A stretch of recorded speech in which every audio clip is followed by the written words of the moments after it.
Welcome to श्रेष्ठ academy. 42वें संविधान संशोधन 1976। ये संविधान संशोधन अब तक के किए गए सभी संशोधनों में सबसे व्यापक है, सबसे बड़ा संशोधन है ये।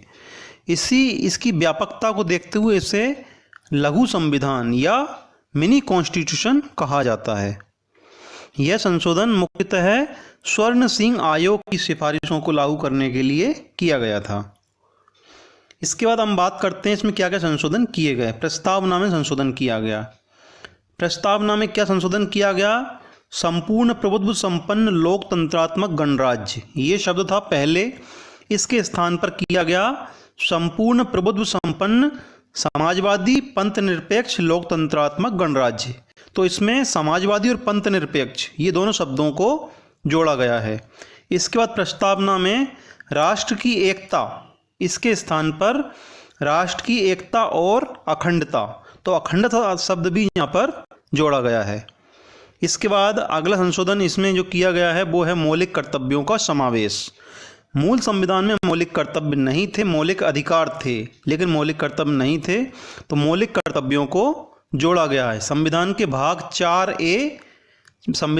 4A इस नए भाग को जोड़ा गया है और अनुच्छेद 51A इसको जोड़ा गया है। इसमें मौलिक कर्तव्य शामिल किए गए हैं।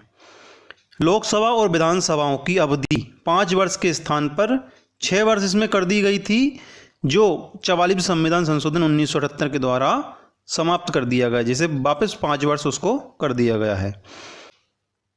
राष्ट्रपति मंत्रिमंडल की सलाह मानने के लिए बाध्य होगा, ये प्रावधान 42वें संविधान संशोधन में किया गया था अनुच्छेद 74 में संशोधन करके।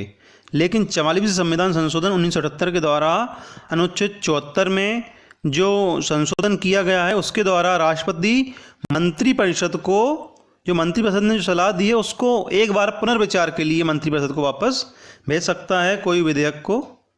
राज्य के किसी भी भाग में स्थिति सुधारने के लिए केंद्र सेना भेज सकेगा तथा उस सेना पर केंद्र का ही नियंत्रण रहेगा, ये प्रावधान इसमें किया गया है। अनुच्छेद 368 में खंड 4 जोड़ा गया है। खंड 4 जोड़कर संसद द्वारा किए गए संविधान संशोधन को न्यायालय में चुनौती नहीं दी जा सकती, ये इसमें प्रावधान किया गया है। इसके बाद अनुच्छेद 31C, ये इसका विस्तार किया गया है। राज्य के नीति निषेधक तत्वों का इसमें विस्तार किया गया है।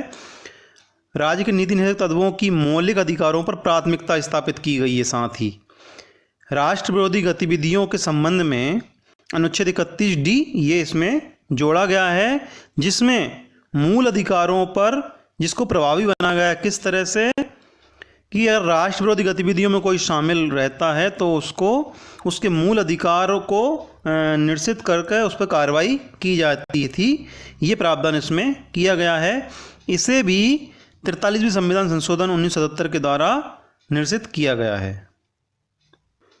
राज्य सूची से कुछ विषय हटाकर समवर्ती सूची में जोड़ दिए गए हैं। देखिए, राज्य सूची में पहले 66 विषय थे, जिनमें से 5 विषय राज्य सूची से हटा दिए गए और वो समवर्ती सूची में जोड़ दिए गए। समवर्ती सूची में कितने विषय हो गए? 52। पहले उसमें 47 विषय थे। कौन कौन से विषय हैं? वन, जानवर तथा पक्षियों की सुरक्षा, न्यायालयों का प्रशासन, जनसंख्या नियंत्रण तथा परिवार नियोजन, शिक्षा और बांट तथा माप। ये 5 विषय जो हैं इनको राज्य सूची से हटाकर समवर्ती सूची में शामिल किया गया है। अनुच्छेद 352, राष्ट्रपति पूरे देश के साथ साथ देश के किसी एक भाग में भी अनुच्छेद 352 के तहत आपातकाल की घोषणा कर सकेगा। पहले क्या था? राष्ट्रपति 352 अनुच्छेद के तहत पूरे देश में एक साथ आपातकाल लगा सकता था, लेकिन इसमें यह प्रावधान किया गया कि राष्ट्रपति पूरे देश के साथ साथ या देश में नहीं, केवल किसी देश के किसी एक भाग में भी आपातकाल लगा सकता है। अनुच्छेद 356 के तहत राज्यों में आपात घोषणा संसद द्वारा अनुमोदन के बाद 6 महीने लागू रह सकती थी पहले, जिसे बढ़ाकर इन्होंने 1 वर्ष किया इस संशोधन में। इसके बाद वन्यजीव तथा पर्यावरण की सुरक्षा के लिए प्रावधान किए गए और लोकसभा तथा राज्यसभा में गणपूर्ति जो कोरम होता है वो कोरम होता था 1/10 का कोई भी बैठक के लिए, तो उस कोरम में 1/10 जो 10% उपस्थिति रहती थी उसको हटाकर उसकी आवश्यकता को उन्होंने समाप्त कर दिया, कोरम को। न्यायिक पुनरावलोकन को सीमित किया गया। किस तरह से? अनुच्छेद 131(1) को जोड़ा गया, जिसमें ये कहा गया कि सुप्रीम कोर्ट जो संसद जो कानून बनाती है उसको केवल सुप्रीम कोर्ट ही सुनेगा, उसका पुनरावलोकन करेगा, और राज्य सरकार जो कानून बनाती है उसको केवल हाई कोर्ट उसका न्यायिक पुनरावलोकन कर सकेगा। तो ये न्यायिक पुनरावलोकन को भी इन्होंने सीमित कर दिया। इसके बाद अनुच्छेद 144(a) इसको जोड़ा गया। इसमें यह कहा गया कि जो सुप्रीम कोर्ट में जो न्यायिक पुनरावलोकन होता है उसको कम से कम 7 जजों की बेंच, कम से कम 7 जजों की बेंच होगी, वो ही इसका न्यायिक उसका पुनरावलोकन कर सकती है जो संसद कानून बनाता है उसका। इसी तरह से अनुच्छेद 228(a) ये भी जोड़ा गया है। इसमें यह कहा गया कि हाई कोर्ट जो न्यायिक पुनरावलोकन करेगी उसमें भी कम से कम 7 जजों की बेंच होगी। तो 131(a), 144(a) और 228(a) इनको भी 43वें संविधान संशोधन 1977 इसके द्वारा इनको निर्देशित कर दिया गया।